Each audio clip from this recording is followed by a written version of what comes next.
Assalamualaikum warahmatullahi wabarakatuh.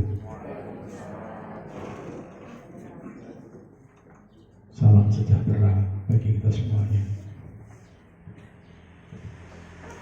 Alhamdulillah, alhamdulillahirabbil alamin. Amma ba'du. Yang terhormat Bapak Ibu dari tim Kabupaten, tim pembina lomba desa dan lomba 10 program pokok PKK yang berbahagia dan yang dimuliakan Allah.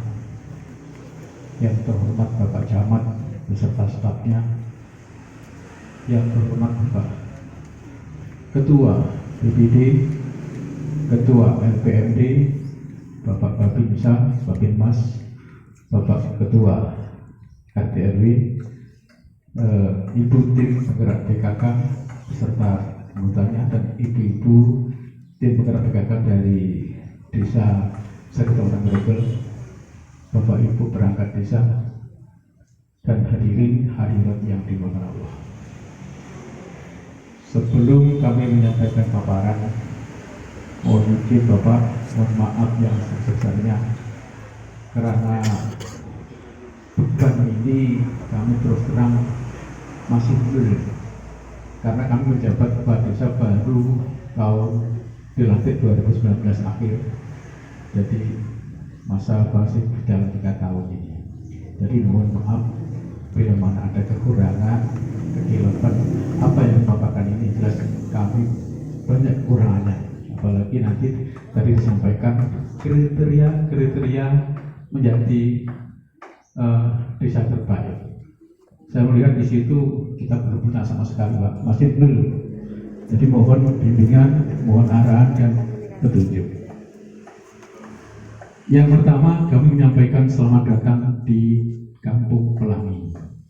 Jadi desa Sonorejo ini kami menyebut namanya Kampung Pelangi. Kenapa Kampung Pelangi?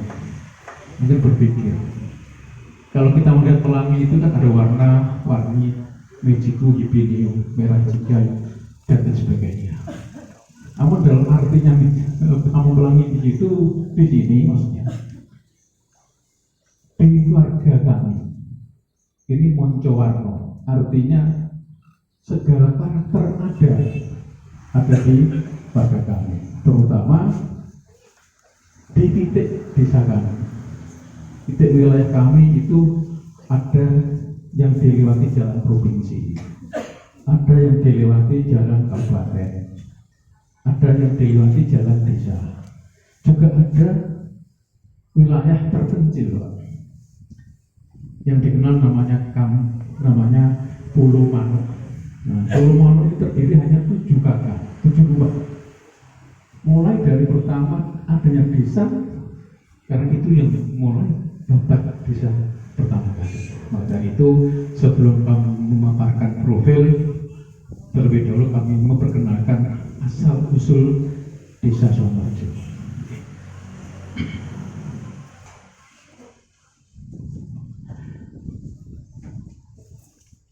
Untuk pertama kali asal usul di Sonorejo, ya menikah pada waktu zaman pemerintahan Belanda, pada waktu perang Pangeran Diponegoro sekitar tahun 1825 sampai 1830. Ketika Pangeran Diponegoro tertangkap, akhirnya laskar-laskarnya atau prajurit-prajuritnya melarikan diri dan meneruskan perjuangan beliau. Kebetulan ada 2 tokoh laskar Pangeran Diponegoro yang bernama Hyang Sonoturno dan Hyang Dasarejo. Dia termasuk satu rangkaian sejajar dengan yang ada di Gunung Kawi pada waktu yang dulu yang meninggal dimakamkan di Blitar di daerah sana, yang sekarang dimakamkan dipindah di Gunung Kawi. Kadang orang menilai mencari sugihan, padahal itu keliru, sehingga salah paham. Padahal dia termasuk tokoh ulama. Nah, dengan kehadiran pada waktu itu yang Sonoturno Dasarejo sampai di wilayah kami. Jadi wilayah ini dulu termasuk sebelum yang Sonoturno Dasarejo itu ini termasuk daerah wilayah Kelurahan Becak. Jadi sebelum ada desa-desa yang lain itu satu wilayah daerah sini dan wilayah Kelurahan Becak. Dan termasuk di daerah di sini wilayah Becak itu juga menjadi wilayahnya Kerajaan Malowapati. Kerajaan Malowapati yang tidak jauh dari sini karena ada beberapa kurang lebih 102 kilo, dan sampai sekarang juga ada istilahnya bekas-bekas peninggalan Kerajaan Malowapati. Nah, yang dikenal dengan rajanya seorang yang bijaksana dan sakti Mudraguna. Mungkin Bapak Ibu pernah melihat sinetron yaitu Angklik Darmo. Beliau sakti Mudraguna. Nah, dalam hal ini dengan adanya dua tokoh tersebut, ketika perjalanan menuju mencari tempat untuk menyebarkan syiarnya, meneruskan perjuangan Panembahan, berhentilah di sebuah kampung.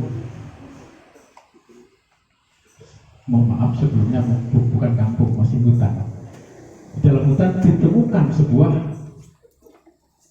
umbul atau sumber yang sekarang namanya Sumber Agung. Dari situ Sumber Agung itu akhirnya beliau mendirikan sebuah langgar.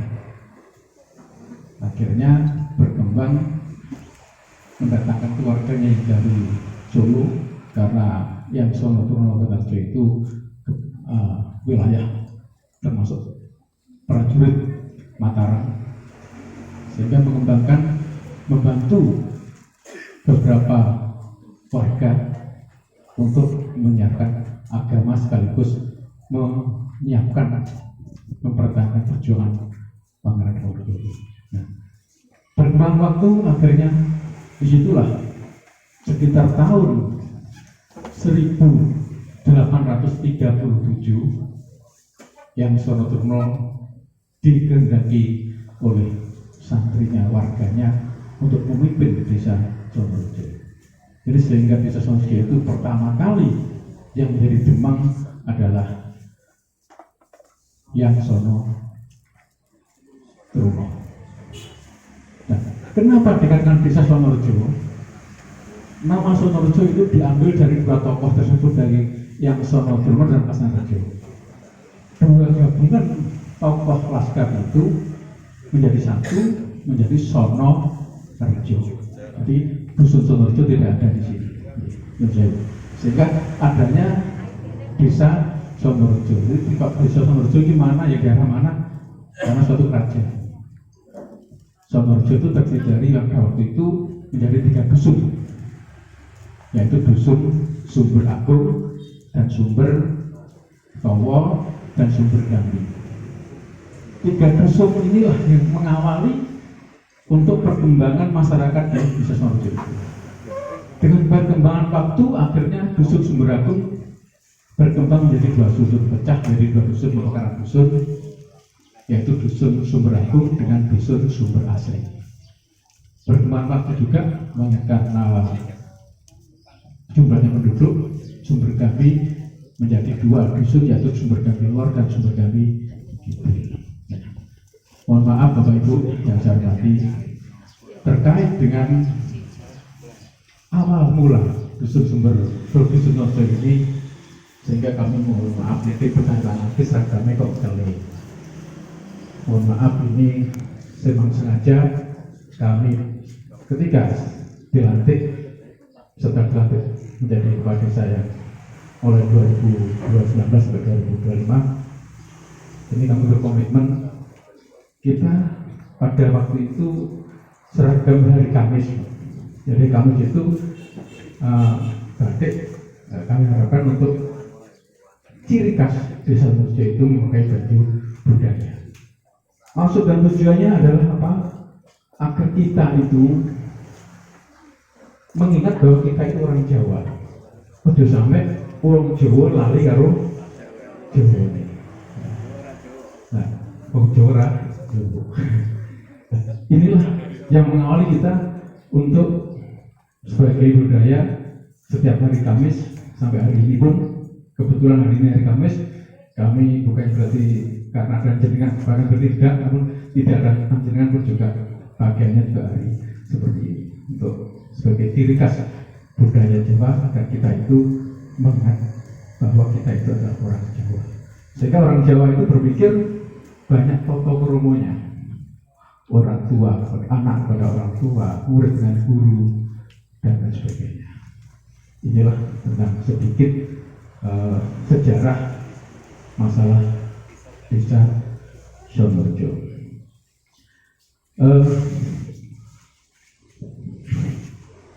Ini Pak. Bapak-Ibu yang saya hormati, sedikit kami memakan tentang program pemerintahan desa. Semenjak pemerintahan kami mulai 2019 sampai sekarang ini, pelayanan kantor kami melaksanakan tiap hari Senin sampai hari Jumat sesuai dengan aturan yang ada, jam 7 pagi sampai jam 3 sore. Nah, ini untuk dalam pelayanan. Namun dalam pelayanan kantor, tetapi dalam pelayanan masyarakat kami buka 24 jam.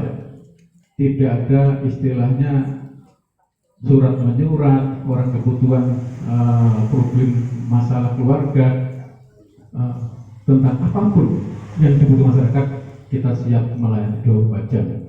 Mulai hari Senin sampai hari Minggu, 7 hari 3 harinya. Kadang kita pas liburan di mana itu dikabarin keluarganya begini. Itu mau tidak mau harus bertanggung jawab untuk melayani masyarakat. Itu tentang masalah pelayanan masyarakat. Nah, dan untuk pelayanan masyarakat, menurut Bapak, pada waktu pandemi kami berpikir, kami belum mengenal tentang aplikasi.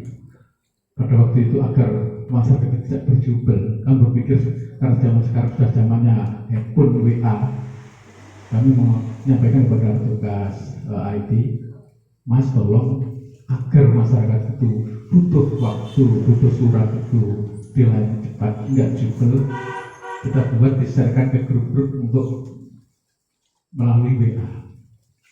Dari awal seperti itu, jadi sehingga orang minta surat sudah pesan sama IT pelayanan atau dari kasih pelayanan untuk barang surat yang sesuai dengan ada. Alhamdulillah pada waktu itu ada aplikasi yang memang terus kami sendiri masalah komputer belum tidak ada sama waktu sekolah urusan komputer, jadi sudah punya ID komputer tahu. Cuma kami berpikir bicaranya menyebut masalah itu punya pelayanan yang cepat. Sampai sekarang alhamdulillah berjalan. Untuk status desa kami adalah desa IDM maju. Terus IKS kita 0,88, IKE kita 0,65. Yo ngapunten kalau beras betul-betul gitu. Nggih. 0,8 kita nopo niki ID desa kami nanti kami minta tanya. Ngerti kula ngene wow. Iki kula cerita nopo wontene enggak tutupi karena apa niki baru kemarin kita noto. Jadi tidak sejauh-jauh harinya, jadi mohon maaf nanti bila administrasi kami, pemaparan kami tentang potensi kami yang ada kekurangan, ada kekurangan yang lain sebagainya, kami mohon bantuan untuk arahan dan bimbingan. Yang jelas kami sangat membutuhkan, karena kami hanya modalnya bodoh nekat Pak.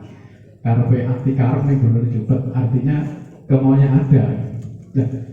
Dan sekarang mohon maaf juga perangkat kami ini hanya tinggal beberapa sekdes kami juga kosong, ada 4 perangkat yang kosong, sekdes, rekasi, dan tahun, sehingga kami sangat terbatas tenaga. Namun karena semangat kami hanya bonek nih wow, kita tetap tidak berharap dengan kekurangan tenaga dari perangkat akan menyusutkan semangat untuk pelayanan masyarakat yang tetap optimal. Untuk luas wilayah Bapak sekalian, luas wilayah desa kami ada 282,33 hektar. Nah ini kalau saya mengingat angka 282 kumanya 33 ini kalau berpikir kalau gabung ini kok cocok, entah itu kebetulan atau entah itu suatu kebenaran. Terus Pak kami itu bandit 33 apa? Kiri itu kan sering satu mimpi akhirnya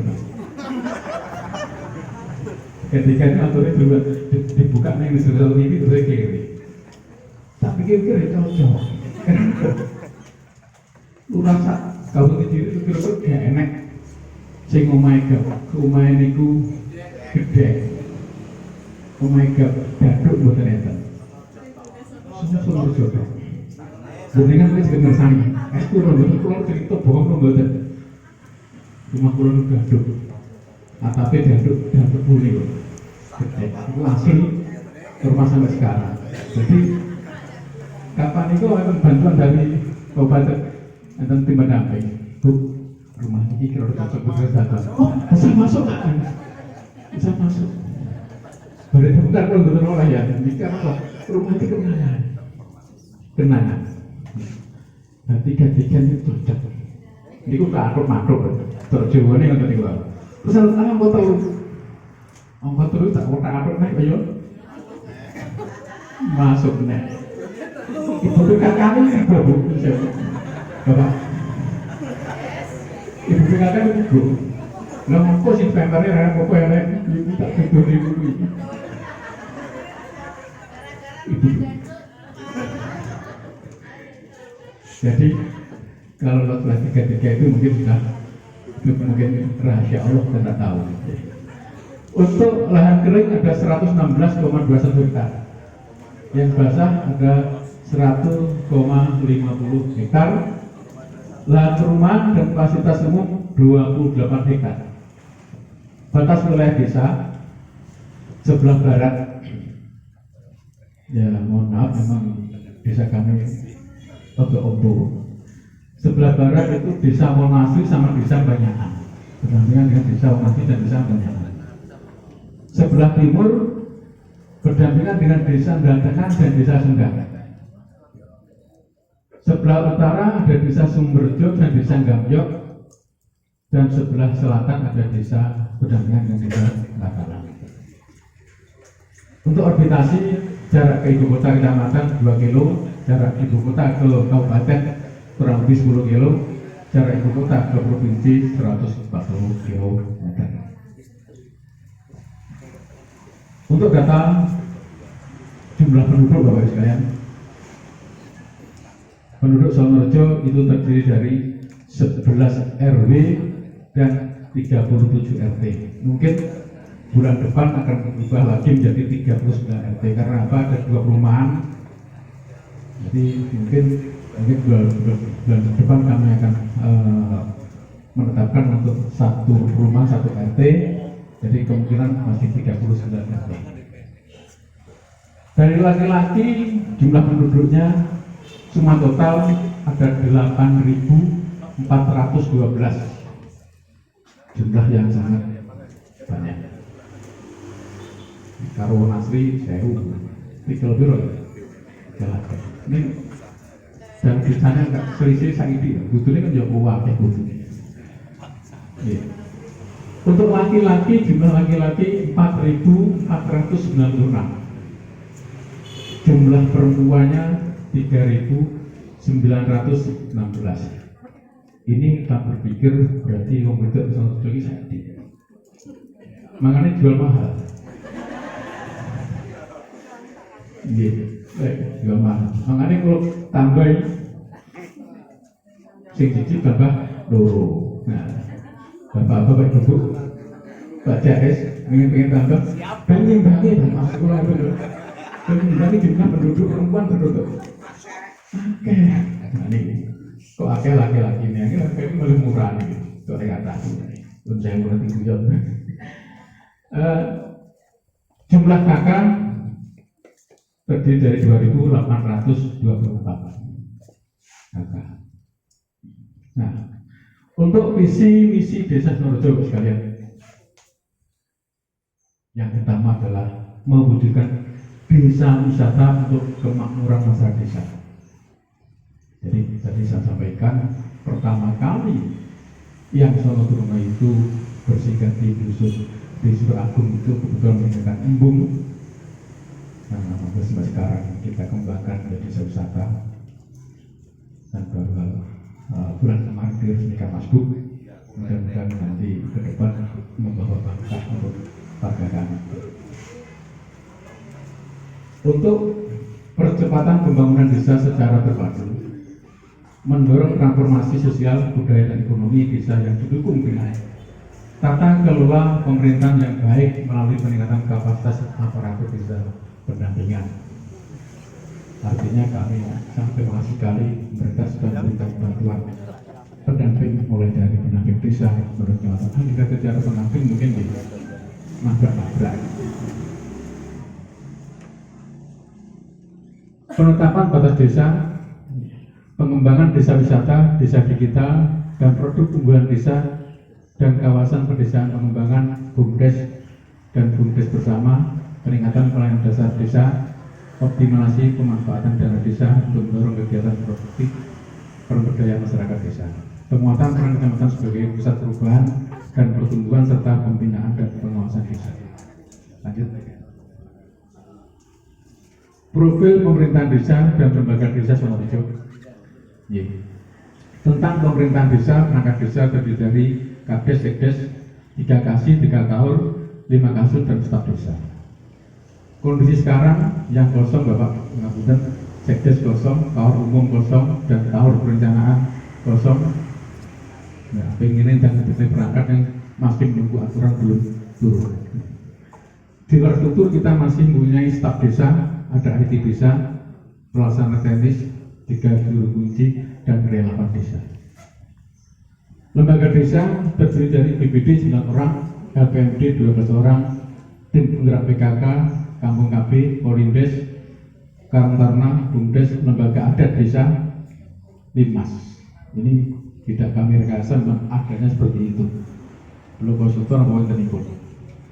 Kondisi pendidikan, ekonomi, dan agama, dan kegiatan masyarakat, tempat pendidikan. Ya, Sidoarjo ini merupakan sentral pendidikan untuk wilayah Kecamatan Grogol. Karena apa? Di desa kami ada SMA-nya ada di Sidoarjo 1, SMP-nya ada 2, SD-nya ada 2, SD Islam terpadu 1, ada MP-nya 2, TK-nya 5, ada Taposnya 2. Kantor polisi Polsek juga ada di Sidoarjo, Koramil yang mangguning Sidoarjo.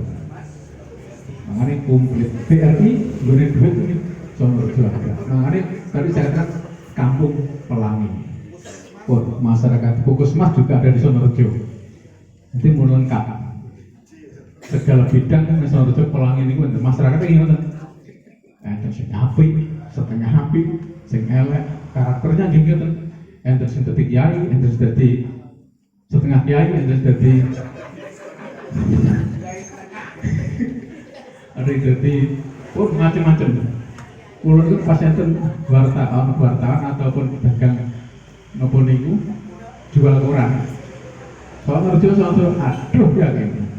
Soal koran itu tidak mungkin orang ngabane api desa nggak mungkin. Pasti mesti NLA. Ketangkep, ngesengi tanggone, foto karena narkoba, karena apa? Kadang saya berpikir, nih kulo belum enten masalah niku pedagang koran itu laris Pak. Nah, betul kasus itu laris. Lho masyarakat itu lho belum kok yang itu tuku nih. Karena kulo kan nek ngono itu rasa tuku bergak payu bergak adol niki nih. Karena kulo ngoten. Jadi yang saya nenek berita itu biasa ada kok dikaro. Kata gak untuk mawon. Soalnya mungkin nek enten ngoten niku wis pun dadi nurut pun. Ya, apalagi kena kasus yang orang-orang terpandang itu wah tinggi publikasi. Nah, makanya Sidoarjo itu lengkap komplit, Pelangi bermacam-macam variasi juga. Nah, ini kalau katakan Donorejo itu kampung pelangi. Untuk non formal, jadi tadi berikan normal dan non formal, penduduk pesantren, pondok pesantren di setiap dusun wonten madrasah diniyah, ada lembaga bimbingan belajar, juga ada lembaga sosial yatim piatu. Jadi Donorejo kemarin itu juga ada yayasan yatim piatu Pak. Untuk sementara ada 82 anak yatim piatu yang ditampung di yayasan kami, termasuk di bawah ormas masyarakat dan desa. Jadi antara ulama dan umarok Islam itu kompak. Kondisi ekonomi warga desa Donorejo bermata pencarian sebagai sing paling utama niku Donorejo niku buruh tani Pak. Jadi duduk petani. Awal sing akeh niku prioritas utama buruh tani. Buruh tani itu ekonomi warga kita, baru petani. Kalau petani itu bisa apa? Buruh tani kan bisa apa? Nah, ada termasuk PNS, pedagang, UMKM dan sebagainya. Nanti kami serahkan. Untuk sosial agama, mayoritas penduduk Donorejo 95% agama Islam, 5% ada agama yang lain, ada Kristen, ada Katolik, ada Hindu. Tempat ibadah masjidnya berjumlah 5, musolanya ada 36. Pertama kali musola ada di Donorejo itu wonten daerah Pulau Manuk, Pak. Hanya saya ke sana. Gitu. Pertama kali tempat ibadah Donorejo itu yang didirikan oleh yang Donorejo itu ada di wilayah Pulau Manuk. Yang terdiri dusun itu hanya 7 rumah, jauh dari penduduk. Tapi bersama makin mereka berada memiliki benar orang dan Pulau Manuk. Untuk kegiatan pembangunan infrastruktur, pembangunan wisata desa, ini yang sedang kami programkan dan galakan, yaitu wisata sumber agung. Wisata sumber agung itu kami bagi menjadi 2 wisata, yaitu wisata alam dan wisata religi. Nah, wisata religi itu ada makamnya yang dapat desa itu yang sebetulnya Donorejo, dan termasuk peninggalan dari yang Donorejo berupa benda pusaka yang sekarang kami jadikan untuk objek wisata. Kita buatkan merupakan suatu museum. Jadi museum ada di wisata religi, peninggalan-peninggalan yang ada di desa kami. Juga peninggalan dari yang Donorejo itu berupa 3 sumber, 3 sendang kandil, ada sendang kencono, sendang derajat. Dari tiap-tiap sendang punya filosofi sendiri-sendiri. Untuk jalan desa, bangunan jalan desa, jelas kami alhamdulillah Donorejo itu banyak jalan. Pernah kami hitung, di kencangnya lurus itu hampir 13 kilo. Cuma menggak banyak perapatan Pak. Orang luar masuk di sini itu ada bingung, karena banyak perempatan, banyak perempatan jalan. Karena mayoritas bisa kami adalah petani, sehingga pembangunan terfokus di satu saluran irigasi. Ada berkarya dari Ditnaker, ada pemeliharaan Aceh, termasuk pemeliharaan Aceh desa yang sudah dimiliki desa. Kegiatan sosial keagamaan ada kegiatan jamaah tahlil sebanyak 15 kelompok. Jadi setiap malam Jumat itu per kelompok beberapa RW itu rutinitas setiap malam Jumat kegiatan jamaah tahlil. Memang kalau dilihat dari sepintas Donorejo itu kaum muslim. Ini gini wow, judulnya itu pelangi ini wow. Nah, mudah-mudahan saya mohon dukungan masyarakat semuanya. Pelangi itu nanti yang bermacam-macam itu bisa, walaupun tidak mungkin hilang kelas, bisa dunia minimal sedikit meminimkan karakter-karakter atau watak-watak yang tidak baik yang dimiliki oleh masyarakat. Pengajian masa yatim, program kegiatan desa Santana Yatim itu 2 kali setahun pada waktu bulan Ramadan sama bulan Muharram, bulan Suro. Pengajian PKK ada 2 kelompok, pengajian muslimat ada 5 kelompok, tahfidz Quran ada 3 kelompok, pengajian rutin. Nah, untuk di wisata religi setiap malam Sabtu Legi kami datangkan mubalek dari berbagai daerah di rutinan setiap malam Sabtu Legi. Berpengajian rutin malam Selasa Legi yaitu kegiatan Jibril Nobilina. Jadi di wisata religi ada 2 kegiatan yang rutin itu dilaksanakan. Berpengajian ada kelompok Torekoh ini tentang potensi desa-desa. Untuk bidang budaya, olahraga dan pelestarian adat sekalian, Desa Wonorejo itu punya ciri khas. Setiap bulan Muharram, bulan Suro, yaitu melakukan upacara adat namanya bersih desa. Nah, bersih desa itu artinya agar dengan tujuan mencucikan hatinya masyarakat yang mempunyai akhlak, dendam, jahil, menakil, dan lain sebagainya ini saged sirna dengan disyariati atau dengan didasari dengan dimandikan, disiram. Nah, ibaratkan jenengan pernah mendengar nek mumbah gaman itu sasi suro. Artinya itu suatu lambang, bukan berarti yang gaman mesti artinya berubah, tidak. Gaman, pusaka itu ada di diri kita. Pusaka kita adalah apa? Iman kepada Allah. Nah ini perlu dicuci setiap minimal setahun sekali agar gak gampang rapuh, gak gampang gopokan, kepencut di sini dunia. Dengan kadang apalagi nih perkara duniawi itu gampang imane gampang runtuh, apalagi nih bibir merah terus kulo ampun wis. Nah, untuk kegiatan jamaah intinya agar menggambarkan agar hatinya mempunyai jiwa yang bersih. Jadi jamaah itu punya maksud pengertian yang luas seperti itu. Terus tradisi dari nenek moyang yang tidak bisa kita tinggalkan adalah wayang kulit. Ya, kenapa setiap tahun adat istiadat desa kita itu harus wayang kulit? Nyapu enggak, dan duta lain, nyapu enggak yang lain. Karena sudah menjadi tradisi adat istiadat nenek moyang kita. Bahkan yang itu. Nah, pada waktu musim pandemi kemudian tidak ada kegiatan, akhirnya ya secara virtual. Artinya tetap dilaksanakan namun dalam jumlah penonton tertutup, tidak ada penontonnya. Selama 2 tahun kita mengalami pandemi, kita tetap kegiatan budaya tetap dilaksanakan namun tidak ada penonton dan jarak juga jauh.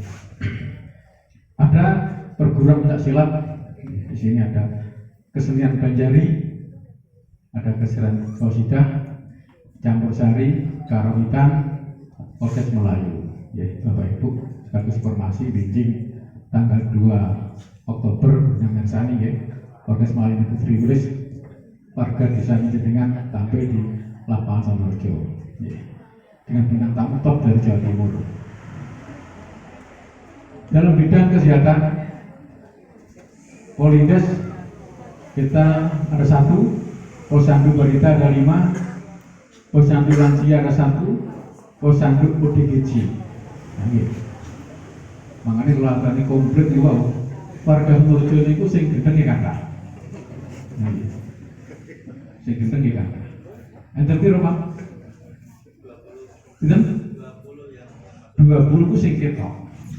Sing ora ketok kula niki kira wis gendeng. Ya, itu mulai akeh. Nah, makanya diadakan wonten ODGJ. Terus dalam bidang ekonomi UMKM yang ada di Wonorejo ada Kerajaan Gatok. Ini kebetulan Ketua Bumdes merangkap menjadi kerajinan batok. Ada kerajinan kaca.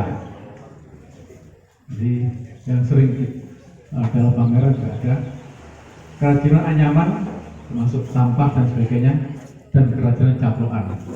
Nah, jangan ini potensi UMKM marga kami seperti itu, memang ini asli seperti itu. Terus pelestarian sumber mata air, karena Sonorejo itu terdiri dari sumber-sumber, kita punya 4 sumber, yaitu sumber agung yang ada di sumber agung, ada sumber towo, itu airnya pada musim kemarau pun tidak akan habis, masih mengalir terus. Ada sumber Gabi, kondisinya sekarang masih dalam proses berjalan, namun ini sedikit perusahaan nanti mudah-mudahan tahun 2000 ke depan bisa benar. Tapi ada sumber Gabinya. Terus sumber Londo, mungkin baru di telinga panjenengan kok ada sumber Londo, karena apa? Sumber itu dibuat pada zaman ke karena untuk dari sumber ini mendapat sumbernya air, sehingga petani ini yang menikmati tidak hanya desa Sonorejo Limawon, namun bisa dinikmati oleh desa Gatengan yang menikmati, desa Gabyok yang menikmati, desa Berjoyo menikmati dari sumber mata air yang ada di Sonorejo. Ringkasan APBDes, sumber pendapatan desa, pendapatan asli desa tahun 2021 459.951.200. Tahun 2022 ini mengalami penurunan doang 432.700. Karena apa?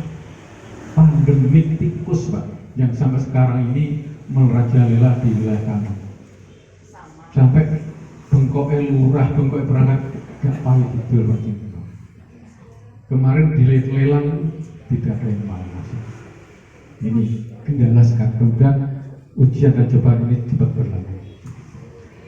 Dana desa tahun 2021 892 juta sekian, ada peningkatan untuk tahun 2022 1,2 lebih sekian. Bagi hasil pajak dan retribusi daerah ini mengalami penurunan. Tahun 2021 101 juta 495 ribu rupiah, tahun 2022 menurun menjadi 79 juta 907 ribu. Ini karena apa? Ya ampun, tadi saya ngekei pemerintah kabupaten ya dari mau nopo dan awal. Alokasi dana desa ADD tahun 2021 466 juta 707, untuk tahun 2022 ada kenaikan 561 juta. Untuk provinsi 135 juta 875 ribu berupa program Jatim Puspa sudah dilaksanakan, program bantuan provinsi. Bantuan kabupaten kota tahun 2021 87 juta sekian, tahun 2022 200 juta. Lain-lain belum evaluasi sampai total. Sumber pendapatan desa, bidang penyelenggaraan desa, total bidang penyelenggaraan pemerintah desa tahun 2022 1 miliar 134.701 ribu. Terus bidang pelaksanaan pembangunan desa 453 juta. Bidang pembinaan masyarakat desa 64 juta. Bidang pemberdayaan masyarakat 411 juta 827.500. Bidang penanggulangan bencana, keadaan mendesak dan darurat desa 583 ribu. Peningkatan perekonomian desa melalui Bumdes di Nyun Sewu, Bumdes kami memang regenerasi. Beberapa tahun yang lalu ketuanya meninggal, diteruskan dengan pengurusan baru. ini baru terbentuk dan berjalan walaupun belum optimal. Mudah-mudahan untuk tahun berikutnya ini kami mendukungnya Bumdes berperan aktif sehingga kami mencanangkan ada 9 usaha desa unit yang akan kita mulai dilaksanakan dan akan dilaksanakan, yaitu unit wisata. Dan saya ini kami menggenjot harapan kami dengan desa wisata ini mampu meningkatkan PRD, juga mampu mensejahterakan masyarakat. Kalau saya melihat kemarin studi banding di daerah Penting Sari itu jauh berbeda. Penting Sari itu tidak ada objek wisata tertentu, namun punya kelebihan yaitu kerukunan masyarakat. Nggak apa diri itu yang juru kata iso rukun ke masyarakat. Yang rukun ke bojo iso, tapi rukun masyarakat yang produk iso itu. Simpan pinjam BKD sudah berjalan. Pengelolaan sampah ini kita punya bank sampah yang mudah-mudahan untuk tahun depan informasinya Jombang dapat bantuan TPS 3R dari pusat. Mudah-mudahan ini diridhoi. Bahkan kemarin sudah studi banding di Malang tentang pengelolaan sampah dan pentingnya sampah. Ternyata sampah itu menghasilkan. Terus pengelolaan lapangan di Sesnorejo, ada punya lapangan yang digunakan untuk sepak bola dan kegiatan olahraga yang lain. Unit perikanan ini sudah berjalan. Unit pertanian alhamdulillah sudah berjalan. Pengelolaan gedung serbaguna alhamdulillah sudah berjalan. Pengelolaan ruko sudah berjalan. Ada lapangan, pinggir lapangan itu ada ruko, jadi objek untuk sebagai potensi aset yang dimiliki usaha desa. Pengelolaan pasar desa. Nah, pengelolaan pasar desa ini akan direncanakan tahun depan dan lahannya sudah ada, yaitu di Jalan Sumber Asri, kebetulan di perempatan Pasar Lombok. Nanti sama Mas Duk infonya kemarin akan dibangun istilahnya mau dibangun monumen untuk religi wisata. Dan sebelah baratnya monumen inilah nanti yang akan ditempatkan menjadi pasar desa. Nah, lahannya dari kas desa, nanti harapan kami bisa meningkatkan PAD, juga meningkatkan kesejahteraan masyarakat desa. Kebijakan desa selama masuk dalam penanganan pandemi COVID. Mudah-mudahan COVID tidak terulang lagi. Ini selama masa COVID ini ada kesan tersendiri bagi kami. Ada warga kami bapak sekalian yang tidak mau dirawat di rumah sakit, satu keluarga.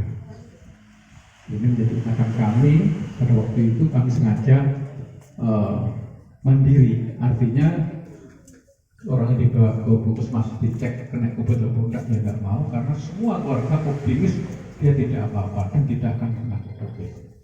Nah, pada waktu sakit kami berupaya mandiri untuk beli tes apa itu tes COVID ya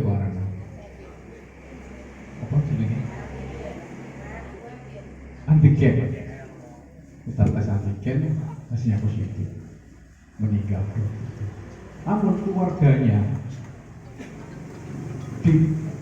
dimakamkan secara prokes tidak mau. Bahkan keluarganya, anaknya itu pun tetap beroptimis ini tidak ada COVID. 2 hari kemudian anaknya meninggal. Nah, yang menjadi sejarah bagi kami, sehingga ingatan kami, sehingga mudah-mudahan menjadi suatu pelajaran bagi kami bahwa COVID itu memang betul-betul ada dan memang ini bukan rekayasa.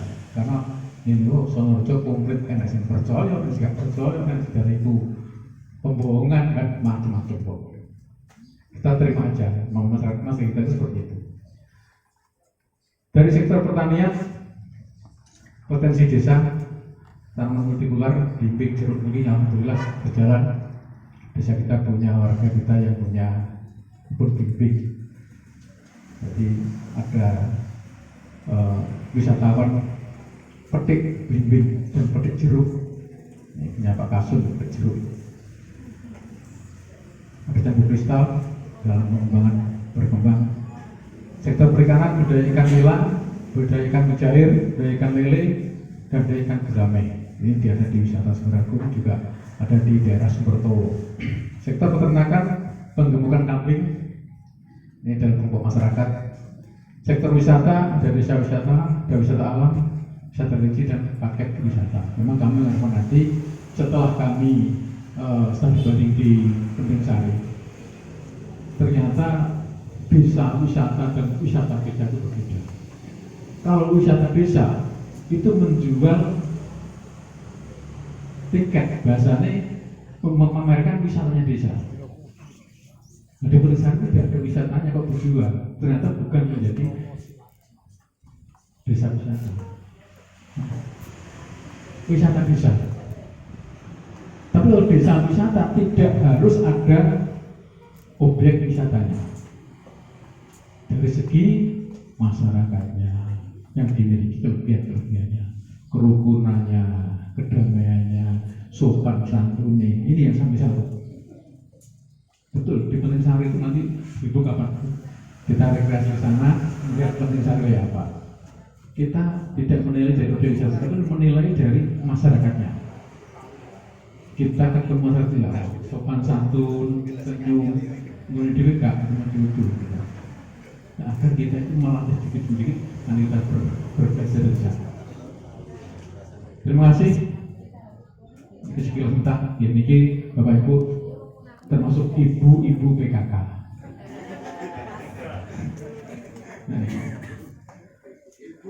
mungkin termasuk itu sedikit kami sampaikan.